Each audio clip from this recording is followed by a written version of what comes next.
नमस्कार मित्रांनो, तुमचे स्वागत आहे आपल्या ओनली के अकॅडमी या यूट्यूब चॅनलवर। मित्रांनो, आगामी तलाठी भरती परीक्षेसाठी तुम्ही सर्वजण जोमाने तयारी करत असालच। या परीक्षेत यश मिळवण्यासाठी मागील वर्षाच्या प्रश्नपत्रिका सोडवणे अत्यंत महत्त्वाचे आहे। आजच्या या व्हिडिओमध्ये आपण तलाठी भरती परीक्षेसाठी अत्यंत संभाव्य आणि महत्त्वाचे प्रश्न सविस्तर स्पष्टीकरणासह पाहणार आहोत। हा व्हिडिओ शेवटपर्यंत नक्की पहा, कारण यातील बरेच प्रश्न हे परीक्षेमध्ये वारंवार विचारले जातात।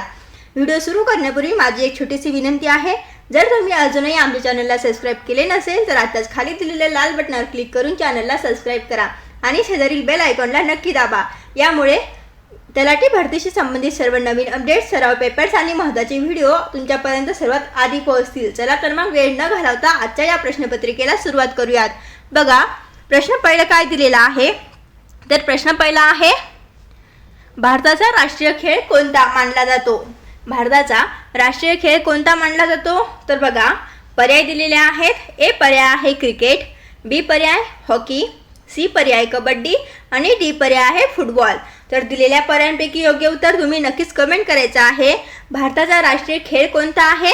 तर भारताचा राष्ट्रीय खेळ आहे हॉकी। पर्याय क्रमांक बी उत्तर आहे हॉकी। यानंतरचा प्रश्न बघा, प्रश्न क्रमांक 2 दिलेला आहे, महाराष्ट्रातील संत्रा नगरी म्हणून कोणते शहर ओळखले जाते? तर कोणते शहर आहे जे संत्रा नगरी म्हणून ओळखले जाते? तर बघा, पर्याय ए आहे पुणे, पर्याय बी नागपूर, पर्याय सी नाशिक आणि पर्याय डी आहे औरंगाबाद।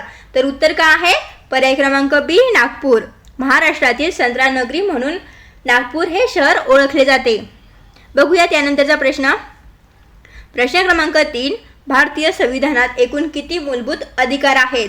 तर किती मूलभूत अधिकार आहेत भारतीय संविधानात? तर बघा, पर्याय ए आहे 5, पर्याय बी 6, पर्याय सी आहे 7, पर्याय डी आहे 8। तर उत्तर आहे, बघा, बरोबर उत्तर आहे पर्याय क्रमांक बी 6। भारतीय संविधानात एकूण 6 मूलभूत अधिकार आहेत। यानंतरचा प्रश्न बघा, प्रश्न क्रमांक 4 आहे, वंदे मातरम गीत कोणी लिहिले आहे? वंदे मातरम हे गीत कोणी लिहिले आहे? तर बघा, पर्याय ए आहे रवींद्रनाथ टागोर, पर्याय बी बंकिमचंद्र चट्टोपाध्याय, पर्याय सी महात्मा गांधी, पर्याय डी आहे टिळक। तर कोण आहे वंदे मातरम गीताचे लेखक कोण आहेत? तर बघा, उत्तर आहे पर्याय क्रमांक बी बंकिमचंद्र चट्टोपाध्याय यांनी वंदे मातरम हे गीत लिहिले आहे। यानंतरचा प्रश्न बघा, प्रश्न क्रमांक 5 दिलेला आहे, सूर्य पूर्वेला उगवतो कारण का आहे? पर्याय ए आहे पृथ्वी फिरते म्हणून, पर्याय बी सूर्य फिरतो, पर्याय सी आहे चंद्र फिरतो आणि पर्याय डी आहे तारे फिरतात। तर सूर्य पूर्वेला उगवतो याचे कारण का आहे? तर पृथ्वी फिरते म्हणून सूर्य पूर्वेला उगवतो। पर्याय क्रमांक ए हे आपलं बरोबर उत्तर आहे। यानंतरचा प्रश्न बघा, प्रश्न क्रमांक 6 दिलेला आहे, भारताचा राष्ट्रीय वृक्ष कोणता आहे? तर कोणता आहे भारताचा राष्ट्रीय वृक्ष? पर्याय ए आहे आंबा, पर्याय बी वड, पर्याय सी आहे नारळ, पर्याय डी आहे पिंपळ। तर उत्तर काय आहे? बघा, भारताचा राष्ट्रीय वृक्ष कोणता आहे? तर उत्तर आहे वड। वडाचे झाड हे भारताचे राष्ट्रीय वृक्ष आहे। पर्याय क्रमांक बी उत्तर आहे वड। बघा, प्रश्न क्रमांक 7 दिलेला आहे, महाराष्ट्रात एकूण किती विभाग आहेत? तर बघा, महाराष्ट्रात एकूण किती विभाग आहेत? तर पर्याय ए आहे 5, पर्याय बी 6, पर्याय सी आहे 7 आणि पर्याय डी आहे 8। तर महाराष्ट्रात एकूण किती विभाग आहेत? तर महाराष्ट्रात एकूण विभाग आहेत 6। पर्याय क्रमांक बी आपलं उत्तर आहे 6। बघा, प्रश्न क्रमांक 8 दिलेला आहे, करो या मरो हा नारा कोणी दिला? तर करो या मरो हा नारा दिला आहे, पर्याय बघा, ए सुभाषचंद्र बोस, पर्याय बी महात्मा गांधी, पर्याय सी नेहरू, पर्याय डी पटेल। तर उत्तर काय आहे? महात्मा गांधी। करो या मरो हा नारा देणारे कोण आहे? तर महात्मा गांधी। पर्याय क्रमांक बी महात्मा गांधी हे आपलं बरोबर उत्तर आहे।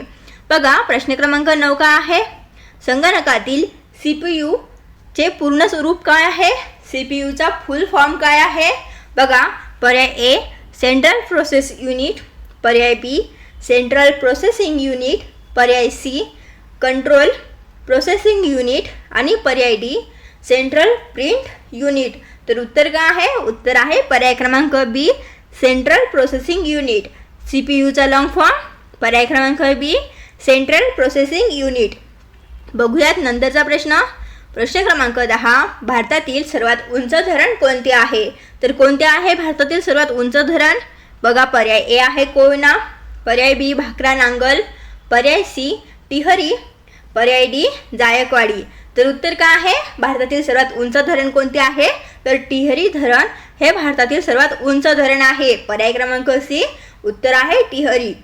बघा मित्रांनो, जर तुम्हाला हे प्रश्न आवडत असतील तर व्हिडिओला एक लाईक नक्की करा आणि दररोज अशाच नवनवीन माहितीसाठी आपल्या चॅनलला सबस्क्राईब करून समोरील बेल आयकॉनला दाबायला विसरू नका, जेणेकरून आमचा पुढचा व्हिडिओ तुमच्याकडून मिस होणार नाही.